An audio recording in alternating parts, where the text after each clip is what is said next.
I'm Will Beecham, ICIS Chemical Business Deputy Editor, and I'm here with Paul Hodges, the Chairman of International ECHEM. Hello, Paul. Hello, Will. So you've written a piece for us, a 2015 outlook on the chemical industry, and you're writing at a tumultuous time for the chemicals industry. Absolutely. There's an awful lot going on, and you're talking about some big transformational changes that are affecting the industry. Maybe first of all, we could talk about the supply side. What are the big changes you see there happening, and what impact could they have on the industry? Well, I think the really big change, obviously, is the realisation, finally, that there is a supply glut in the energy market, that there was no reason ever for oil prices to trade above their energy value versus gas. This was all caused by the central banks and various stratagems that people employed in the financial world. But now we're getting back to a world where the energy value of oil is 6 or 7 times gas, and that's where we're going. Unfortunately, this is exactly your point, Will, we spent in the States, we wasted $1 trillion in exploration for new supplies, which we don't actually need in the world. So that $1 trillion, I'm afraid, is going to get written off one way or another, and it is going to be a very, very difficult time.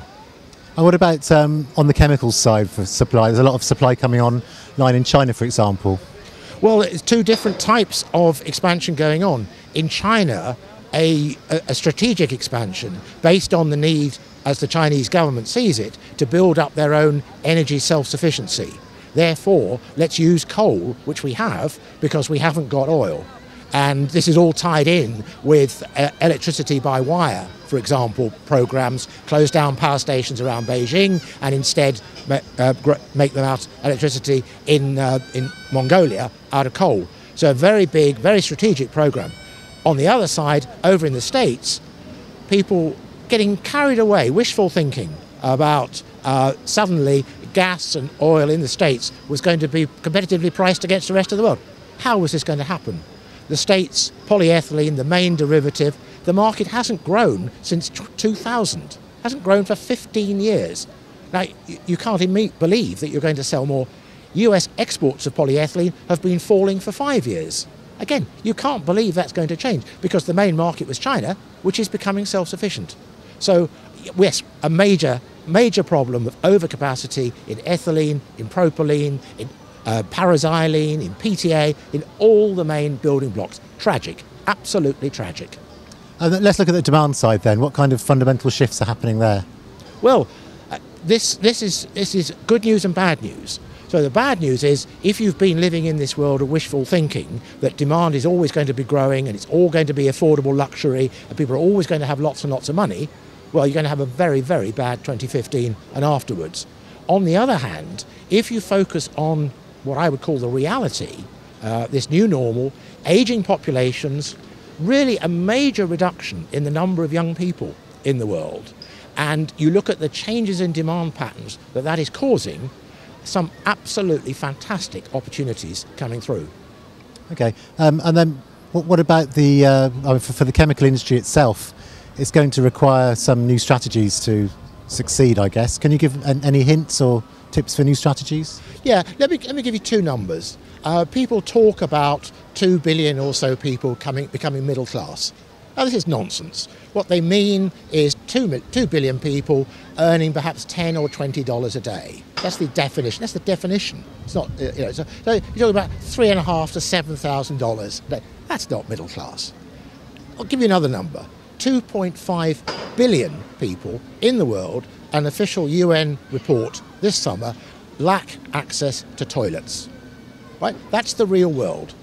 That number, in all this hype and everything else about progress, in 1990, the UN number was 2.7 billion. So why have we not, in the chemical industry, focused on providing toilets for 2.5 billion people? There's a lot of demand, and it's a keystone, as the poor UN keeps saying, to economic development. If people are dying, and children are dying, and women are getting raped because they have to defecate outside, and they can't go to school because of it, and so on and so forth, that stymies the economy. So put in toilets, and suddenly the whole cycle becomes virtuous instead of vicious. So you're saying that we need to focus on production of sort of more commodity side of polymers and that kind of thing for sanitation? I think the definition of commodity and specialty is for the birds. What we need to do is to focus on affordability. I don't mind if something is expensive, and small quality, if it does the job, right? But the end product has to be affordable. So let's just, if we take cars, for example, what we can see is that we've reached peak car moment now in the States. And we've probably reached it across the Western world because young people, only 4 out of 5 young Americans now have a driving license.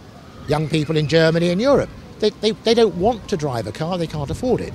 Older people drive half the number of miles or kilometres that they used to when they were younger because they're retired and so on. So we're not going to be selling many new cars in future, but we are going to be needing a whole lot of new products which are affordable for people in those age groups. And let's use this fantastic technical resource that we've got, the commercial abilities we've got, and redesign our business models and our manufacturing models. I mean, as we set out in Boom, Gloom and the New Normal, 3 years later, it's all happening. So there is a blueprint there. I'm sure it's not 100% right, but let's use that as a starter and move on from there. Okay, Bill, and just finally, I've asked you this question before. Your prediction for the oil price, I asked you when oil was at $120 a barrel, and I'm going to ask you again. Can you give me your outlook for the oil price? Well, we are a lot closer to that number, aren't we? Yeah, I'm going to stay with 50 as a sort of a base case, but I could quite easily see, given when you first asked me, we hadn't got the supply build-up that we have now, so I could quite see it going below 50. But let's stick with 50 because that will be nice. Thanks very much, Paul. Thank you, Will.